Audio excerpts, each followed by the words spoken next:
Assalamualaikum warahmatullahi wabarakatuh. Perkenalkan, nama saya Arbi Arazi, mahasiswa program Akuntansi Lembaga Keuangan Syariah di Politeknik Bisnis Mayasari.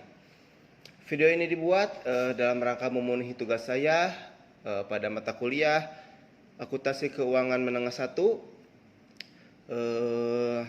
Rekan-rekan sekalian, kali ini saya diberi tugas untuk menyampaikan materi tentang PPh pasal 21. Baik, langsung saja. Apa sih PPh pasal 21 itu? Nah, di sini pengertian PPh pasal 21 adalah pajak atas penghasilan berupa gaji, upah, honor, tunjangan, dan pembayaran lain dengan nama dan dalam bentuk apapun sehubungan dengan pekerjaan atau jabatan, jasa, dan kegiatan lain dilakukan oleh orang pribadi subjek pajak dalam negeri. Jadi di sini ketika rekan-rekan sekalian mempunyai posisi sebagai karyawan atau telah bekerja sebagai karyawan atau mungkin sebagai tenaga kerja ahli atau honorer, kemudian rekan sekalian mendapatkan penghasilan dari pemberi kerja, penghasilannya berupa gaji, honor, tunjangan, ataupun bonus, pastinya di situ akan berpotensi untuk dipotong PPh pasal 21. Nah, kemudian selanjutnya terkait dasar hukum. PPh pasal 21 ini berlandaskan pada Undang-Undang PPh itu sendiri, yaitu Undang-Undang Nomor 36 Tahun 2008. Kemudian dalam segi aturan pelaksanaannya diatur dalam Peraturan Direktur Jenderal Pajak.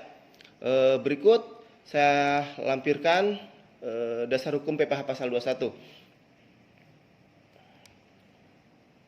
Selanjutnya, siapa sih yang terlibat dalam mekanisme PPh pasal 21 ini? Pertama, yang terlibat dalam mekanisme PPh pasal 21 adalah pemotong pajak. Nah, siapa itu pemotong pajak? Yang pertama itu pemberi kerja. Kemudian yang kedua, bendahara atau pemegang kas pemerintah. Yang ketiga itu dana pensiun, BPJS, tenaga kerja, dan lain-lain. Kemudian yang keempat, orang pribadi atau badan yang melakukan usaha dan melakukan pembayaran berupa gaji, honor, fee, dan pembayaran lain sebagian sehubungan dengan pekerjaan. Jadi di sini untuk bagian keempat, wajib pajak orang pribadi maupun badan yang memberikan pembayaran kepada pegawai atau mungkin kepada karyawannya berupa gaji, honor, fee, dan lain-lain. Dan yang kelima, penyelenggara kegiatan termasuk badan pemerintah, organisasi yang melakukan pembayaran, honor, hadiah, penghargaan dalam bentuk apapun. Di sini adalah yang berfungsi atau mempunyai posisi sebagai pemotong pajak. Kemudian PPh yang terlibat dalam mekanisme PPh pasal 21 yaitu penerima penghasilan yang dipotong PPh pasal 21. Yang pertama, pegawai. Kemudian yang kedua, penerima uang pesangon, pensiun, tunjangan hari tua, jaminan hari tua. Yang ketiga itu bukan pegawai yang menerima penghasilan sehubungan dengan pemberian jasa. Kemudian yang keempat, anggota Dewan Komisaris, Dewan Pengawas yang tidak merangkap sebagai pegawai tetap. Yang kelima, mantan pegawai serta peserta kegiatan. Oke, itu yang dipotong. Kemudian yang ketiga yaitu pastinya penghasilan yang dipotong oleh PPh pasal 21. Yang pertama, jadi di sini penghasilannya berupa penghasilan tetap, gaji, uang pensiun, pesangon, honor, uang rapat, komisi, fee, ataupun uang saku. Kemudian yang kedua, yaitu tantim, gratifikasi, jasa produksi, bonus, dan lain-lain. Nah, itu adalah pasien yang dipotong PPh pasal 21.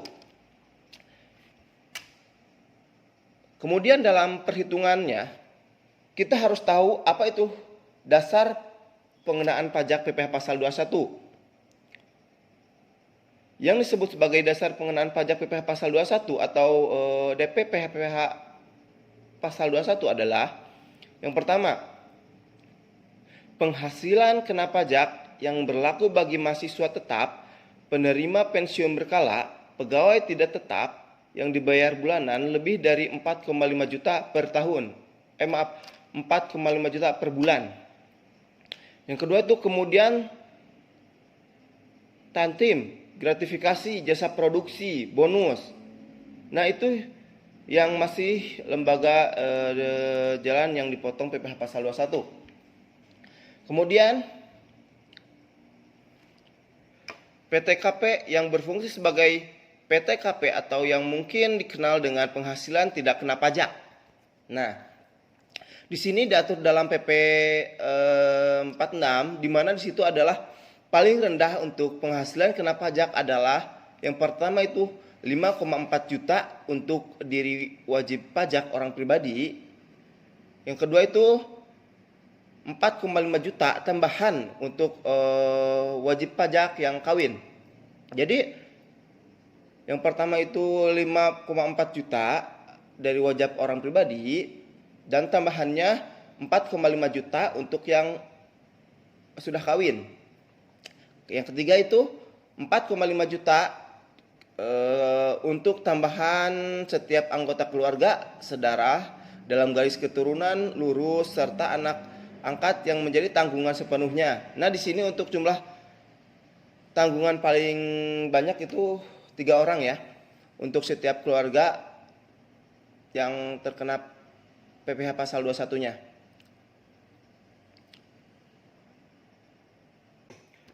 Nah, berikut saya lampirkan penghasilan tidak kena pajak atau PTKP per tahun.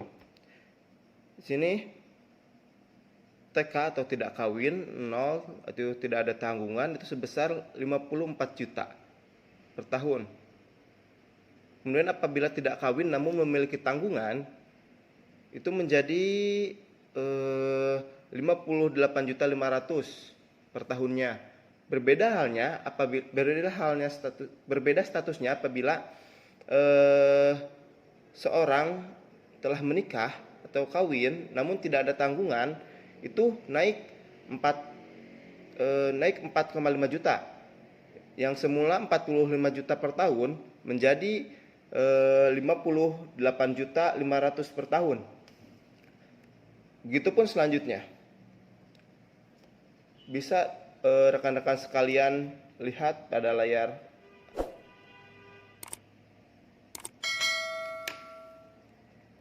Nah, kemudian penghasilan tidak kena pajak atau PTKP per bulan. Yang pertama itu 4,5 juta untuk diri wajib pajak orang pribadi. Yang kedua 375.000 tambahan yang wajib pajak. Kemudian penghasilan yang tidak kena pajak atau PTKP per bulan. Yang pertama itu 4,5 juta untuk diri wajib pajak orang pribadi. Yang kedua itu 375.000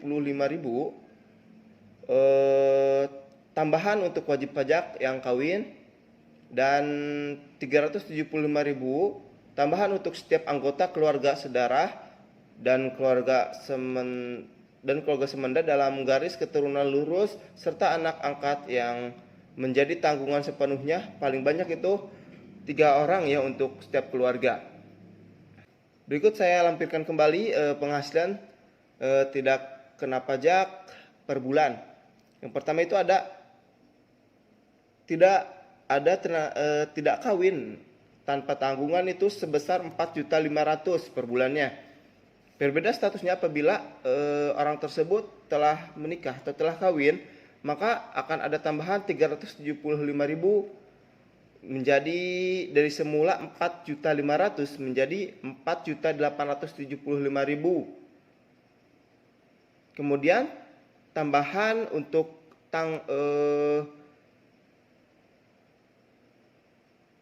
tanggungan itu sebesar 375.000 kembali. Berikut saya lampirkan, Bapak Ibu bisa lihat.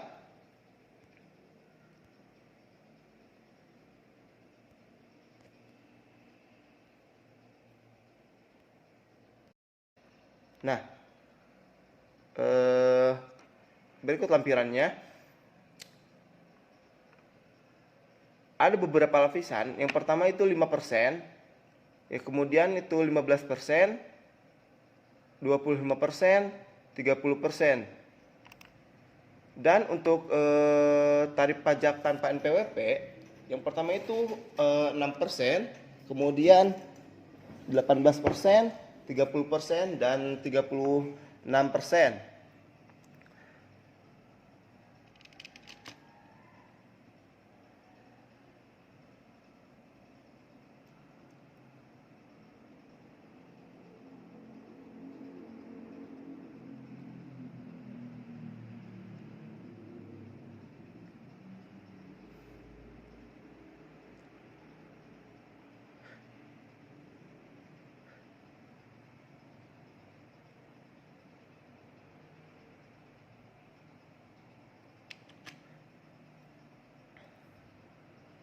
Nah, jadi jika penghasilan kena pajaknya antara 0 sampai 50 juta, maka hanya kena tarif pajak sebesar 5%. Bagaimana jika penghasilan kena pajaknya di atas 50 sampai 50 juta ke atas? Maka yang 50 juta kena 5%, dan sisanya kena 15%. Misal 70 juta. Nah, yang 50 juta kena 5% dan 20 jutanya lagi kena 15%. Jadi seperti itu penghitungannya, Bapak Ibu sekalian, rekan-rekan.